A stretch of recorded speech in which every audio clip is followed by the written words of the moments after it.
you're looking for recommendations about restaurants or places to go, it's always been true that it's more important what other people say about you than what you say about yourself. And we find that no one trusts brands in the digital world. Maybe they never did. They never trust you to tell the full story about your product or service. Because who's going to go out and say, you know, we should have released that camera, there's just a few bugs in it, but don't worry, we'll get round to it, the next one will be fine.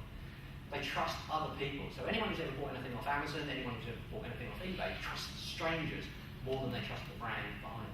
But what they do is use the strangers as a way of validating, are you the right product, are you the right service, are you credible?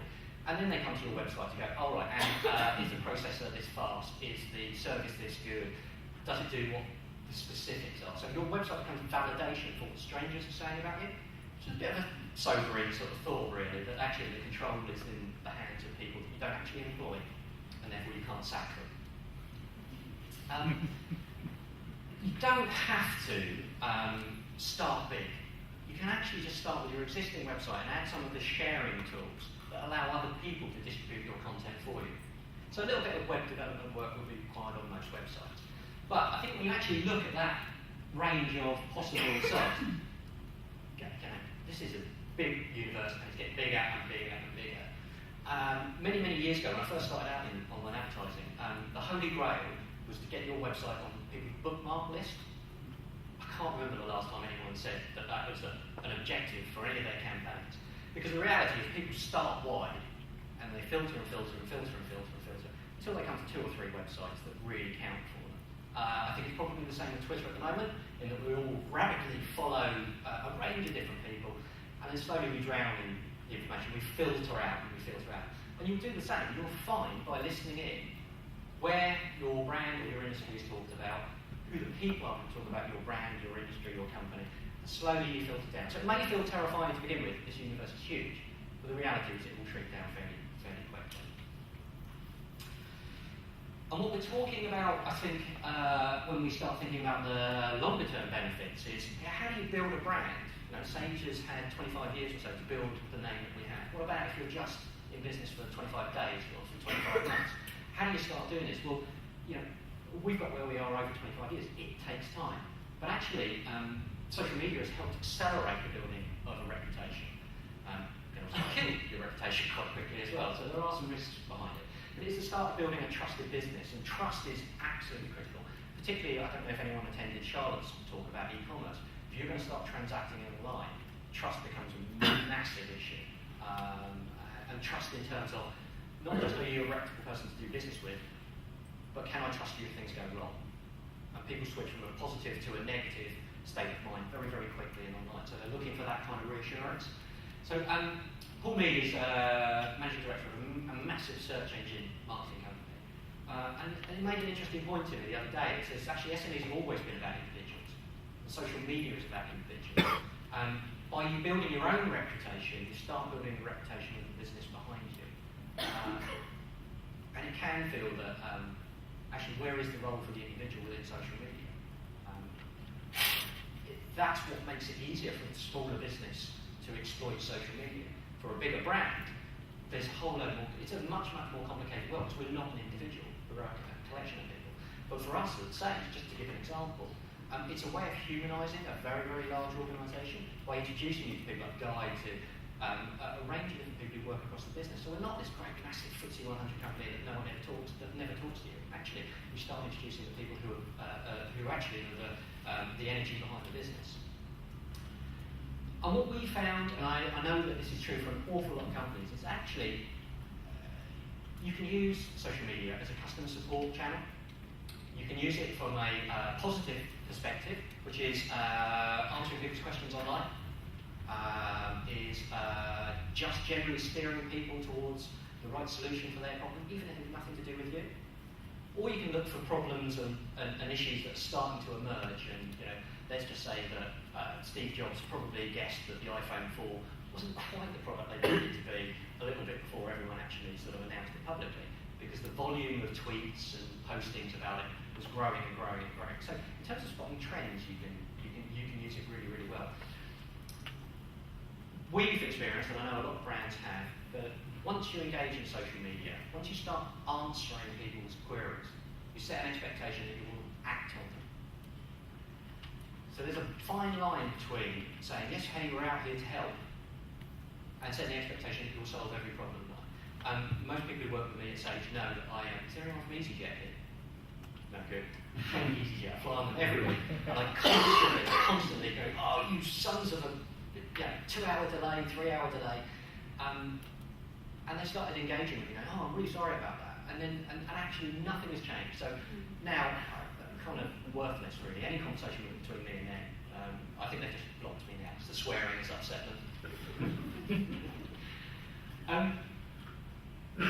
Talked to Mark from Green and Blacks, who's talking in the other room earlier on, and I said, actually, nothing ever dies online. So having a strategy about how you deal with difficult situations, difficult customers, difficult problems, is absolutely critical. And I mentioned earlier on about the need to be very honest, or be prepared for honest feedback. People's social graces just don't exist in an online world. I'm going to tell you exactly what I think about you, and I'm going to tell all of my friends. And sometimes that can be quite, if this is your business, this is quite personal. This hurts. It can hurt. The reality is that if someone actually is expressing a problem, you've got an opportunity to turn it around. Doesn't mean you can solve every problem. Sometimes, and we'll talk later, that you actually need to work out an exit strategy of this conversation isn't going to go anywhere. It doesn't matter if I come round, make your bed for you for a week, cook your breakfast. We're never going to be friends. And that is just reality. This is I'm a keen photographer outside of work, and I was looking for some insurance. And so I mentioned I don't trust the company to tell me if they're any good. So I typed in the brand name and review, because I want to hear what the strangers are saying about them. And this post is from the sales and marketing manager, 1st of November 2004. Okay, so over 6 years ago.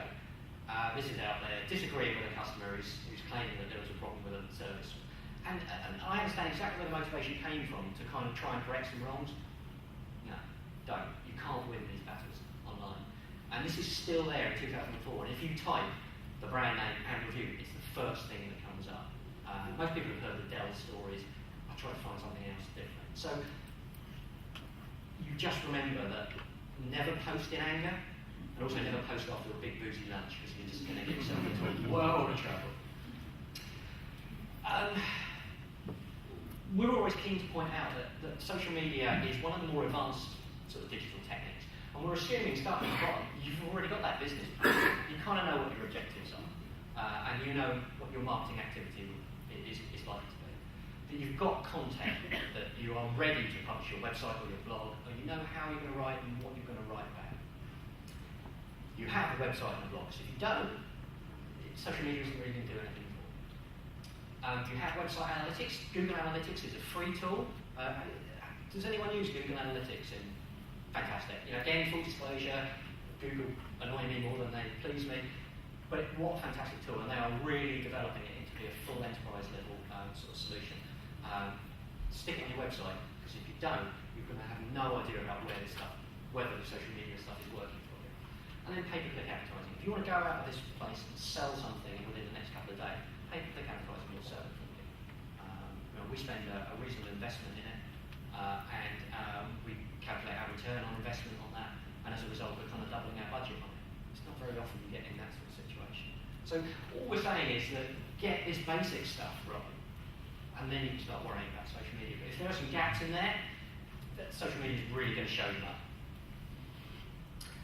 Because effectively, social media, it needs an end destination.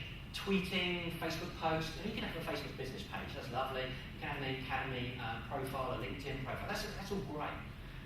But really, they need to be directing people to something, and that should be your website or your blog. This Strober's blog, again, it's a photography blog. It's just a simple WordPress blog.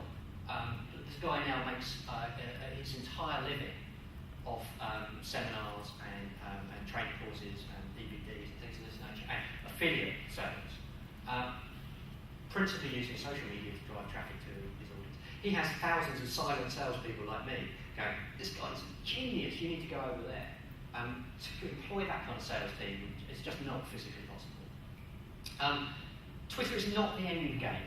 And by that I mean a very important channel, but just to say I tweet is